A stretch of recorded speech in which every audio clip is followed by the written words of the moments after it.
வணக்கம். ஏதாவது ஒரு அவசர தேவைக்காக லோன் எடுக்கலாம்னு நீங்க நினைக்கிறீங்க. லோனா பர்சனல் லோன் அண்ட் வேற லோன் எல்லாமே நம்ம எடுக்கலாம்.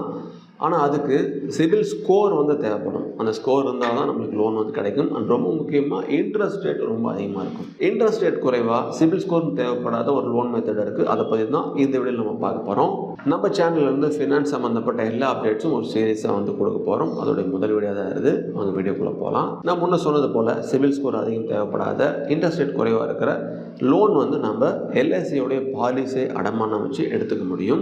இந்த எல்ஐசி உடைய லோன் அகேன்ஸ்ட் பாலிசினா என்ன, இது யாருக்கெல்லாம் கிடைக்கும், எவ்வளோ தொகை கிடைக்கும், இன்ட்ரெஸ்ட் ரேட் என்ன, இது எப்படி அப்ளை பண்ணலாம், எல்லாத்தையும் நம்ம ஒவ்வொன்றா பார்ப்போம். இந்த எல்ஐசி உடைய லோன் அகேன்ஸ்ட் பாலிசினா என்ன அப்படின்னா, நம்ம வச்சிருக்கிற எல்ஐசியோடைய லைஃப் இன்சூரன்ஸ் பாலிசி அடமானம் வச்சு எல்ஐசி லோன் கொடுப்பாங்க. அவங்கள்ட்ட நம்ம அடமானம் வச்சு லோன் வாங்கிக்க முடியும். இதுதான் அந்த மெத்தடு. இப்படி இருக்கிற பாலிசி அடமானம் வச்சு நம்ம அவசர உதவிக்கு தேவையான அந்த லோனை நம்மளால் பெற முடியும். இதுக்கு எலிஜிபிள் கிரைட்டீரியா என்ன அப்படின்னா, எல்லா லைஃப் இன்சூரன்ஸ் பாலிசிக்கும் லோன் கிடைக்காது. Endowment plan, money back policies, அது பிறகு யூலிப் பிளான்ஸ், இதுக்கு எல்லாமே லோன்ஸ் கிடைக்கும். டேர்ம் இன்சூரன்ஸுக்கு இந்த லோன் ஃபெசிலிட்டிஸ் கிடைக்காது. அதே போல் நீங்கள் எல்ஐசி பாலிசி எடுத்து 1-2 நாட்கள்லையோ 1-2 மாதங்கள்லையோ கிடைக்காது. 2லேருந்து 3 வருஷங்கள் ஆனதுக்கப்புறமா நீங்கள் ப்ரீமியம் கொடுத்ததுக்கப்புறமா தான் அதோடைய சரண்டர் வேல்யூ எலிஜிபிள் ஆனதுக்கப்புறம் தான் உங்களுக்கு லோன் கிடைக்கும்.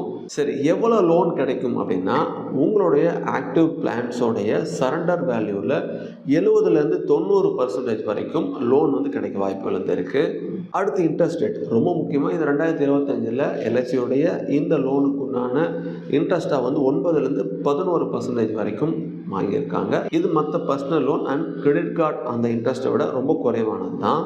அடுத்து இந்த லோனை நம்ம ரீபேமெண்ட் பண்ணுறதுக்கு உண்டான ஆப்ஷனும் நிறையா வச்சுருக்காங்க. ஃப்ளெக்சிபிளாக நம்ம ரீபேமெண்ட் பண்ணலாம். அதுக்கு என்னென்ன மெத்தட் இருக்குன்னு நான் ஒவ்வொன்றா சொல்கிறேன்.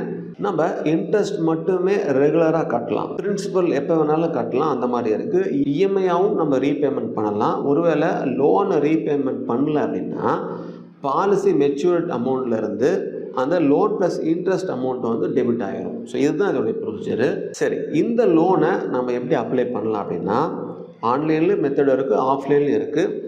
ஸோ எல்ஐசியோடைய கஸ்டமர் போர்ட்டலில் லாகின் பண்ணி ப்ரீமியர் சர்வீசஸ் செலெக்ஷனில் லோனை அப்ளை பண்ணலாம். இல்லை ஆன்லைனில் உங்களுக்கு சிரமமாக இருக்குது அப்படின்னா, ஒரிஜினல் பாலிசி பாண்டை எடுத்துகிட்டு நீங்கள் உங்களுக்கு பக்கத்தில் இருக்க எல்ஐசி பிரான்ச் ஆஃபீஸ்க்கு போய் அப்ளிகேஷனை சப்மிட் பண்ணலாம். ஸோ ரொம்ப முக்கியமாக பாலிசிக்கு லோன் இருக்கிறதுனால நான் முன்ன சொன்னது போல் சிபில் ஸ்கோர்லாம் தேவைப்படாது, குறைவான இன்ட்ரெஸ்ட் இருக்கும். எமர்ஜென்சி டைமில் எஜுகேஷனுக்காகவோ மேரேஜ்க்காகவோ பிஸ்னஸ்க்காகவோ ஏதாவது பணம் தேவைப்பட்டுச்சு அப்படின்னா இந்த ஆப்ஷனை யூஸ் பண்ணி நீங்கள் லோன் வாங்கிக்கலாம். ஸோ உங்களோட அவசர கால தேவைக்கு ஏதாவது ஃபண்டு தேவைப்படுது, உங்களால் பர்சனல் லோன் எடுக்க முடியல அப்படின்னா இப்படி ஒரு ஆப்ஷன் இருக்குது, அதை வச்சும் நம்ம லோன் எடுக்கலாம் அப்படிங்கிற முறையை நீங்கள் தெரிஞ்சுக்கணும் அப்படிங்கிறதுக்காக தான் இந்த வீடியோ. ஸோ உங்கள் ஃப்ரெண்ட்ஸுக்கும் இந்த விஷயத்த சொல்லுங்கள், அவருக்கும் யூஸ்ஃபுல்லாக ஆகலாம். மீண்டும் உங்களை அடுத்து ஒரு நல்ல அப்டேட்டில் சந்திக்கிறேன். Invest wisely for better future. Thank you.